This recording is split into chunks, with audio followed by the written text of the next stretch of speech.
शांताकारं भुजंगशयनं पद्मनाभं सुरेशं विश्वाधारं गगनसदृशं मेघवर्णं शुभांगं लक्ष्मीकान्तं कमलनयनं योगिभिध्यानगम्यं वंदे विष्णुभवभयहरं सर्वलोकैकनाथं। मंगलम भगवान विष्णु मंगलम गरुड़ध्वज मंगलम पुंडरीकाक्ष मंगलाय तनोहरि। ओम नमो भगवते वासुदेवाय। आज का दिन आप सभी के लिए मंगलमय हो। आज सावन महीने का 9वां दिन है। सावन महीने में प्रतिदिन श्रीमद् भागवत महापुराण की कथा का श्रवण करने से जीवन में होने वाली अज्ञानवश पाप कर्मों से छुटकारा मिलता है, साथ ही 1000 गौदान के बराबर पुण्य की प्राप्ति होती है।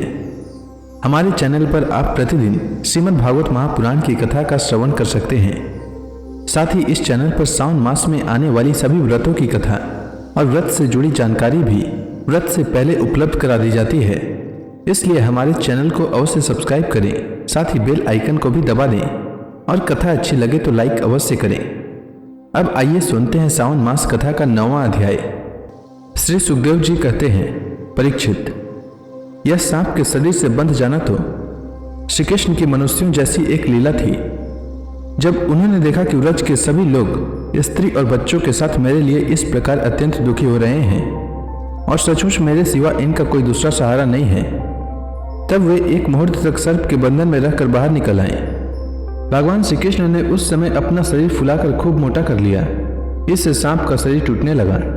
वह अपना नाक पास छोड़कर अलग खड़ा हो गया और क्रोध से आग बबूला हो अपने फण ऊंचा करके फुफकारे मारने लगा। घात मिलते ही श्री कृष्ण पर चोट करने के लिए वह उनकी ओर टकटकी लगाकर देखने लगा। उस समय उसके नथुनों से विष की फुफकारें निकल रही थी। उसकी आंखें स्थिर थी और इतनी लाल लाल हो रही थी मानो भट्टी पर तपाया हुआ कपड़ा हो। उसके मुंह से आग की लपटें निकल रही थी। उस समय कालिया नाग अपनी दोहरी जीभ लपलपाकर अपने होठों के दोनों किनारों को चाट रहा था और अपनी कराल आंखों से विष की ज्वाला उगलता जा रहा था। अपने वाहन गरुड़ के समान भगवान श्री कृष्ण उसके साथ खेलते हुए पैंतरा बदलने लगे और वह सांप भी उन पर चोट करने का दांव देखता हुआ पैंतरा बदलने लगा। इस प्रकार पैंतरा बदलते बदलते उसका बल क्षीण हो गया। तब भगवान श्री कृष्ण ने उसके बड़े बड़े सिरों को तनिक दबा दिया और उछलकर उन पर सवार हो गए। कालिया नाग के मस्तक पर बहुत सी लाल लाल मणियां थी। उनके स्पर्श से भगवान के सुकुमार तालुओं की लालिमा और भी बढ़ गई। नृत्य गान आदि समस्त कलाओं के आदि प्रवर्तक भगवान श्री कृष्ण उसके सिरों पर कलापूर्ण नृत्य करने लगे। भगवान के प्यारे भक्त गंधर्व, सिद्ध, देवता, चारण और देवांगनाओं ने जब देखा कि भगवान नृत्य करना चाहते हैं, तब वे बड़े प्रेम से मृदंग, ढोल, नगारे आदि बाजे बजाते हुए, सुंदर सुंदर गीत गाते हुए, पुष्पों की वर्षा करते हुए और अपने को निछावर करते हुए भेंट ले लेकर उसी समय भगवान के पास आ पहुंचे। परीक्षित, कालिया नाग के 101 सिर थे। वह अपने जिस सिर को नहीं झुकाता था उसी को प्रचंड दंडधारी भगवान अपने पैरों की चोट से कुचल डालते। इससे कालिया नाग की जीवन शक्ति क्षीण हो चली। वह मुंह और नथुनों से खून उगलने लगा। अंत में चक्कर काटते काटते वह बेहोश हो गया। तनिक भी चेत होता तो वह अपनी आंखों से विष उगलने लगता और क्रोध के मारे जोर जोर से फुफकारे मारने लगता। इस प्रकार वह अपने सिरों में से जिस सिर को ऊपर उठाता उसी को नाचते हुए भगवान श्री कृष्ण अपने चरणों की ठोर से झुकाकर रौंद डालते। उस समय पुराण पुरुषोत्तम भगवान श्री कृष्ण के चरणों पर जो खून की बूंदें पड़ती थी उनसे ऐसा मालूम होता मानो रक्त पुष्पों से उनकी पूजा की जा रही हो। परीक्षित, भगवान के इस अद्भुत तांडव नृत्य से कालिया के फण रूप छत्ते छिन्न भिन्न हो गए। उसका एक एक अंग चूर चूर हो गया और मुंह से खून की उल्टी होने लगी। अब उसे सारे जगत के आदि शिक्षक पुराण पुरुष भगवान नारायण की स्मृति हुई। वह मन ही मन भगवान की शरण में गया। भगवान श्री कृष्ण के उदर में संपूर्ण विश्व है, इसलिए उनके भारी बोझ से कालिया नाग के शरीर की एक एक गांठ ढीली पड़ गई। उनकी एड़ियों की चोट से उसके छत्र के समान फण छिन्न भिन्न हो गए। अपने पति की यह दशा देखकर उसकी पत्नियां भगवान की शरण में आईं। वे अत्यंत आतुर हो रही थीं। भय के मारे उनके वस्त्राभूषण अस्त व्यस्त हो रहे थे और केस की चोटियां भी बिखर रही थी। उस समय उन साध्वी नाग पत्नियों के चित्त में बड़ी घबराहट थी। अपने बालकों को आगे करके वे पृथ्वी पर लौट गईं और हाथ जोड़कर उन्होंने समस्त प्राणियों के एकमात्र स्वामी भगवान श्री कृष्ण को प्रणाम किया। भगवान श्री कृष्ण को शरणागत वत्सल जानकर अपने अपराधी पति को छुड़ाने की इच्छा से उन्होंने उनकी शरण ग्रहण की। नाग पत्नियों ने कहा, प्रभु, आपका यह अवतार ही दुष्टों को दंड देने के लिए हुआ है, इसलिए इस अपराधी को दंड देना सर्वथा उचित है। आपकी दृष्टि में शत्रु और पुत्र का कोई भेदभाव नहीं है, इसलिए आप जो किसी को दंड देते हैं वह उसके पापों का प्रायश्चित कराने और उसका परम कल्याण करने के लिए ही है। आपने हम लोगों पर यह बड़ा ही अनुग्रह किया, यह तो आपका कृपा प्रसाद ही है, क्योंकि आप जो दुष्टों को दंड देते हैं उससे उनके सारे पाप नष्ट हो जाते हैं। इस सर्प के अपराधी होने में तो कोई संदेह ही नहीं है। यदि यह अपराधी न होता तो इसे सर्प की योनि ही क्यों मिलती। इसलिए हम सच्चे हृदय से आपके इस क्रोध को भी अपना अनुग्रह ही समझती हैं।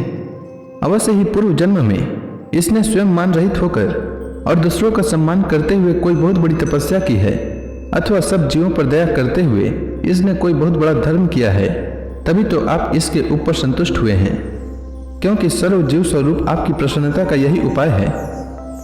भगवान, हम नहीं समझ पाते कि यह इसके किस साधन का फल है जो यह आपके चरण कमलों की धूल का स्पर्श पाने का अधिकारी हुआ है। आपके चरणों की रज इतनी दुर्लभ है कि उसके लिए आपकी अर्धांगिनी लक्ष्मी जी को भी बहुत दिनों तक समस्त भोगों का त्याग करके नियमों का पालन करते हुए तपस्या करनी पड़ी थी। प्रभु, जो आपके चरणों की धूल की शरण ले लेते हैं वे भक्तजन स्वर्ग का राज्य या पृथ्वी की बादशाही नहीं चाहते, न वे रसातल का ही राज्य चाहते और न तो ब्रह्मा का पद ही लेना चाहते हैं। उन्हें अणिमादि योग सिद्धियों की भी चाह नहीं होती, यहाँ तक कि वे जन्म मृत्यु से छुड़ाने वाले केवल मोक्ष की भी इच्छा नहीं करते। स्वामी, यह नागराज तमोगुणी योनि में उत्पन्न हुआ है और अत्यंत क्रोधी है, फिर भी इसे आपकी वह परम पवित्र चरण रज प्राप्त हुई जो दूसरों के लिए सर्वथा दुर्लभ है, तथा जिसको प्राप्त करने की इच्छा मात्र से ही संसार चक्र में पड़े हुए जीव को संसार की वैभव संपत्ति की तो बात ही क्या, मोक्ष की भी प्राप्ति हो जाती है। हम आपको प्रणाम करती हैं। आप अनंत एवं अचिंत्य ऐश्वर्य की नित्य निधि हैं। आप सबके अंतःकरणों में विराजमान होने पर भी अनंत हैं। आप समस्त प्राणियों और पदार्थों के आश्रय तथा सब पदार्थों के रूप में भी विद्यमान हैं। आप प्रकृति से परे स्वयं परमात्मा हैं। आप सब प्रकार के ज्ञान और अनुभवों के खजाने हैं। आपकी महिमा और शक्ति अनंत है। आपका स्वरूप अप्राकृत दिव्य चिन्मय है। प्राकृतिक गुणों एवं विकारों का आप कभी स्पर्श ही नहीं करते। आप ही ब्रह्म हैं। हम आपको नमस्कार कर रही हैं। आप प्रकृति में क्षोभ उत्पन्न करने वाले काल हैं, काल शक्ति के आश्रय हैं और काल के क्षण कल्प आदि समस्त अवयवों के साक्षी हैं। आप विश्व रूप होते हुए भी उससे अलग रहकर उसके दृष्टा हैं। आप उसके बनाने वाले निमित्त कारण तो हैं ही, उसके रूप में बनने वाले उपादान कारण भी हैं। प्रभु, पंचभूत, उनकी तन्मात्राएं, इंद्रियां, प्राण, मन, बुद्धि और इन सब का खजाना चित्त, ये सब आप ही हैं। तीनों गुण और उनके कार्यों में होने वाले अभिमान के द्वारा आपने अपने साक्षात्कार को छिपा रखा है। आप देश काल और वस्तुओं की सीमा से बाहर अनंत हैं, सूक्ष्म से भी सूक्ष्म और कार्य कारणों के समस्त विकारों से भी एक रस, विकार रहित और सर्वज्ञ हैं। ईश्वर हैं कि नहीं हैं, सर्वज्ञ हैं कि अल्पज्ञ, इत्यादि अनेक मतभेदों के अनुसार आप उन उन्मतवादियों को उन्हीं रूपों में दर्शन देते हैं। समस्त शब्दों के अर्थ के रूप में तो आप हैं ही, शब्दों के रूप में भी हैं, तथा उन दोनों का संबंध जोड़ने वाली शक्ति भी आप ही हैं। हम आपको नमस्कार करते हैं। प्रत्यक्ष, अनुमान आदि जितने भी प्रमाण हैं उनको प्रमाणित करने वाले मूल आप ही हैं। समस्त शास्त्र आपसे ही निकलते हैं और आपका ज्ञान स्वतः सिद्ध है। आप ही मन को लगाने की विधि के रूप में और उसको सब कहीं से हटा लेने की आज्ञा के रूप में प्रवृत्ति मार्ग और निवृत्ति मार्ग हैं। इन दोनों के मूल वेद भी स्वयं आप ही हैं। हम आपको बार बार नमस्कार करते हैं। प्रभु, यद्यपि कर्तापन न होने के कारण आप कोई भी कर्म नहीं करते, निष्क्रिय हैं, तथापि अनादिकाल शक्ति को स्वीकार करके प्रकृति के गुणों के द्वारा आप इस विश्व की उत्पत्ति, स्थिति और प्रलय की लीला करते हैं, क्योंकि आपकी लीलाएं अमोघ हैं। आप सत्य संकल्प हैं, इसलिए जीवों के संस्कार रूप से छिपे हुए स्वभावों को अपनी दृष्टि से जागृत कर देते हैं। त्रिलोकी में 3 प्रकार की योनियां हैं, सत्व गुण प्रधान शांत, रजोगुण प्रधान अशांत और तमोगुण प्रधान मूढ़।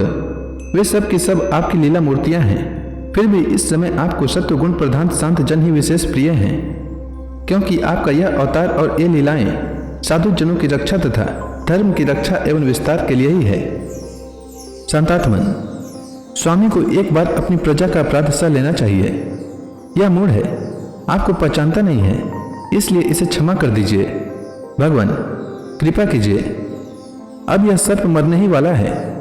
साधु पुरुष सदा से ही हम अबलाओं पर दया करते आए हैं, अतः आप हमें हमारे प्राण स्वरूप पति देव को दे दीजिए।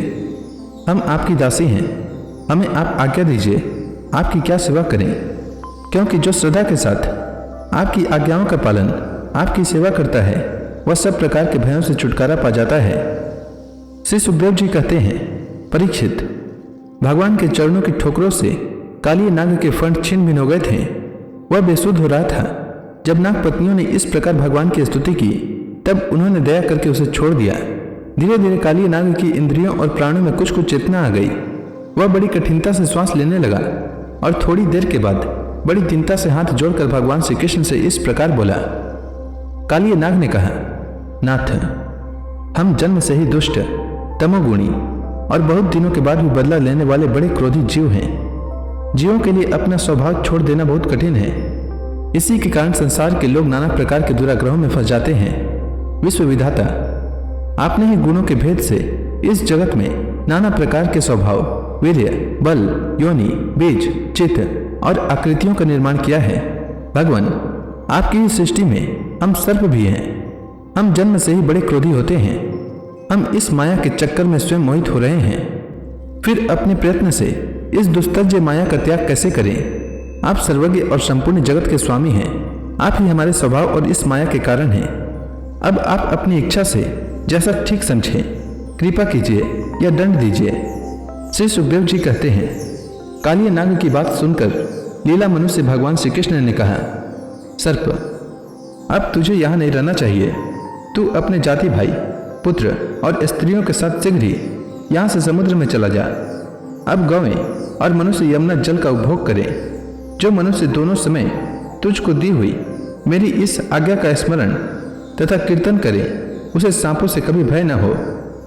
मैंने इस काली दम में क्रीड़ा की है, इसलिए जो पुरुष इसमें स्नान करके जल से देवता और पितरों का तर्पण करेगा एवं उपवास करेगा, मेरा स्मरण करता हुआ मेरी पूजा करेगा, वह सब पापों से मुक्त हो जाएगा।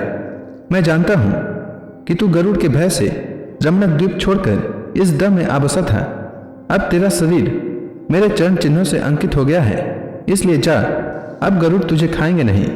श्री सुखदेव जी कहते हैं, भगवान श्री कृष्ण की एक एक लीला अद्भुत है। उनकी ऐसी आज्ञा पाकर काली नाग और उसकी पत्नियों ने आनंद से भरकर बड़े आदर से उनकी पूजा की।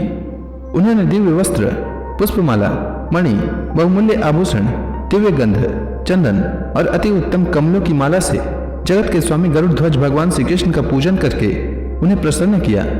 इसके बाद बड़े प्रेम और आनंद से उनकी परिक्रमा की, वंदना की और उनसे अनुमति ली। तब अपनी पत्नियों, पुत्रों और बंधु बांधवों के साथ रमणक द्वीप की, जो समुद्र में सर्पों के रहने का एक स्थान है, उसकी यात्रा की। लीला मनु से भगवान श्री कृष्ण की कृपा से यमुना जी का जल केवल विषहीन ही नहीं बल्कि उसी समय अमृत के समान मधुर हो गया। राजा परीक्षित ने पूछा, भगवान, काली नाग ने नागों के निवास स्थान रमणक द्वीप को क्यों छोड़ा था और उस अकेले ने ही गरुड़ जी का कौन सा अपराध किया था? श्री सुखदेव जी ने कहा, परीक्षित, पूर्व काल में गरुड़ जी को उपहार स्वरूप प्राप्त होने वाले सर्पों ने यह नियम कर लिया था कि प्रत्येक मास में निर्दिष्ट वृक्ष के नीचे गरुड़ को एक सर्प की भेंट दी जाए। इस नियम के अनुसार प्रत्येक अमावस्या को सारे सर्प अपनी रक्षा के लिए महात्मा गरुड़ जी को अपना अपना भाग देते रहते थे। उन सर्पों में कद्रू का पुत्र काली नाग अपने विष और बल के घमंड से मतवाला हो रहा था।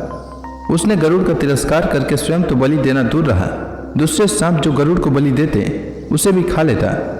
परीक्षित, यह सुनकर भगवान के प्यारे पार्षद शक्तिशाली गरुड़ को बड़ा क्रोध आया। इसलिए उन्होंने काली नाग को मार डालने के विचार से बड़े वेग से उस पर आक्रमण किया। विषधर काली नाग ने जब देखा कि गरुड़ बड़े वेग से मुझ पर आक्रमण करने आ रहे हैं, तब वह अपने 101 फण फैलाकर डसने के लिए उन पर टूट पड़ा। उसके पास शस्त्र थे, केवल दांत, इसलिए उसने दांतों से गरुड़ को डस लिया। उस समय वह अपनी भयावनी जीभें लपलपा रहा था। उसकी सांस लंबी चल रही थी और आंखें बड़ी डरावनी जान पड़ती थी। ताक्षर्य नंदन गरुड़ जी विष्णु भगवान के वाहन हैं और उनका वेग तथा पराक्रम भी अतुलनीय है। काली नाग की यह ढिठाई देखकर उनका क्रोध और भी बढ़ गया तथा उन्होंने उसे अपने शरीर से झटक कर फेंक दिया एवं अपने सुनहले बाएं पंख से कालिए नाग पर बड़े जोर से प्रहार किया। उनके पंख की चोट से कालिए नाग घायल हो गया। वह घबराकर वहां से भागा और यमुना जी के इस कुंड में चला आया। यमुना जी का यह कुंड गरुड़ के लिए अगम्य था, साथ ही वह इतना गहरा था कि उसमें दूसरे लोग भी नहीं जा सकते थे। इसी स्थान पर एक दिन सुधातुर गरुड़ ने तपस्वी सौरभी के मना करने पर भी अपने अभिष्ट भक्ष्य मत्स्य को बलपूर्वक पकड़कर खा लिया। अपने मुखिया मत्स्य राज के मारे जाने के कारण मछलियों को बड़ा कष्ट हुआ। वे अत्यंत दीन और व्याकुल हो गईं। उनकी यह दशा देखकर महर्षि सौरभी को बड़ी दया आई। उन्होंने उस कुंड में रहने वाले सब जीवों की भलाई के लिए गरुड़ को यह श्राप दे दिया, यदि गरुड़ फिर कभी इस कुंड में घुसकर मछलियों को खाएंगे तो उसी क्षण प्राणों से हाथ धो बैठेंगे। मैं यह सत्य सत्य कहता हूँ। परीक्षित, महर्षि सौरभी के इस सांप की बात कालिए नाग के सिवा और कोई सांप नहीं जानता था, इसलिए वह गरुड़ के भय से वहां रहने लगा था।